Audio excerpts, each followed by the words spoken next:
ہمیں مثال ملتی ہے علامہ اقبال کی والدہ کے بارے میں. ہم جب کتابیں پڑھتے علامہ اقبال کی زندگی کے بارے میں تو پتہ چلتا ہے کہ علامہ اقبال کے والد ایک ایسا پیشہ کرتے تھے جو ربا سے جڑا تھا، جو سود سے جڑا تھا، اور علامہ اقبال کی والدہ اسے بالکل پسند نہیں کرتی تھی. تو جب علامہ اقبال پیدا ہوئے،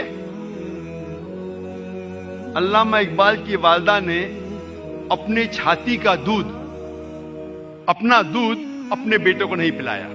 وہ چاہتی تھی کہ میرے بیٹے کے جسم میں ایک بوند بھی حرام کمائی نہیں جائے. تو علامہ اقبال کی والدہ نے کیا کیا؟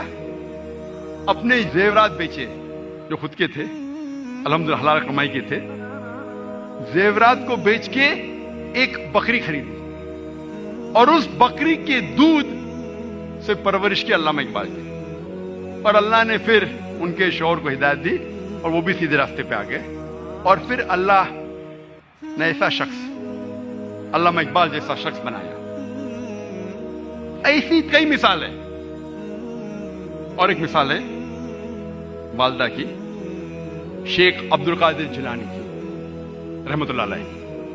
شیخ عبد القادر جیلانی رحمۃ اللہ علیہ الحمدللہ توحید پہ تھے، اور انہوں نے اس شہر ہندوستان میں اسلام کا دین پھیلایا. ان کا بڑا ہاتھ ہے اور وہ توحید پہ تھے. اسلام کا صحیح پیغام گھروں تک پہنچایا.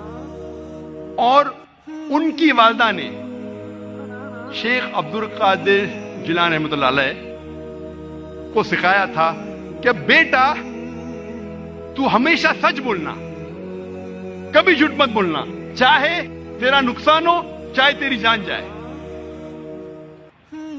ایک وقت جب شیخ عبد القادر جیلانی رحمۃ اللہ علیہ جب ایک سفر کر رہے تھے تو ان کی والدہ نے کچھ اشرفیاں ان کے کپڑے میں سی دی تاکہ وہ گم نہ جائے، تاکہ کوئی انہیں چوری نہ کرے.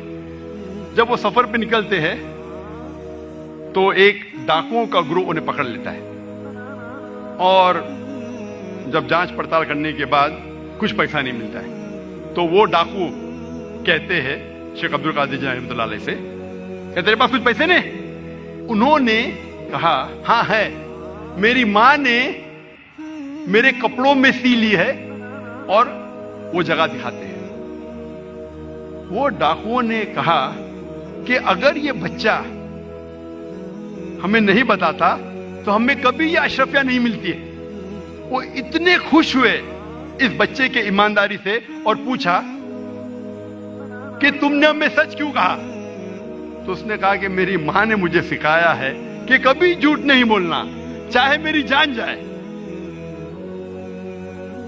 وہ ڈاکو اتنے خوش ہوئے کہ انہوں نے ڈاکہ ڈالنا چھوڑ دیا. ایسے کئی مثال ملتی ہے.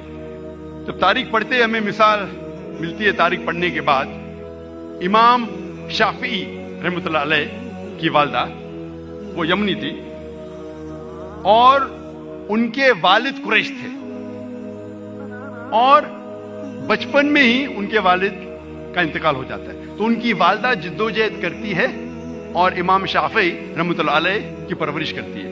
اور ان کی خواہش تھی کہ میرا بیٹا علماء کے درمیان اپنا بچپن گزارے، اسی لیے سارا انتظام کرتی ہے اور امام شافعی رحمۃ اللہ علیہ کو مکہ بھیجتی ہے علماء کے درمیان جینے کے لیے. تو بچپن سے امام شافعی رحمۃ اللہ علیہ علماء کے درمیان ان کی پرورش ہوتی ہے.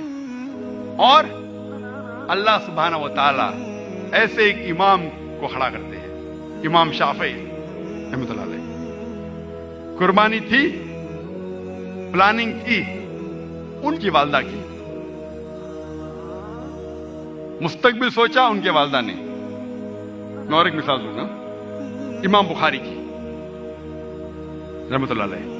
امام بخاری کی والدہ کا بڑا ہاتھ ہے امام بخاری کی پرورش کرنے کے لیے رحمۃ اللہ علیہ. امام بخاری رحمۃ اللہ علیہ کی یادداشت بہت بہترین تھی.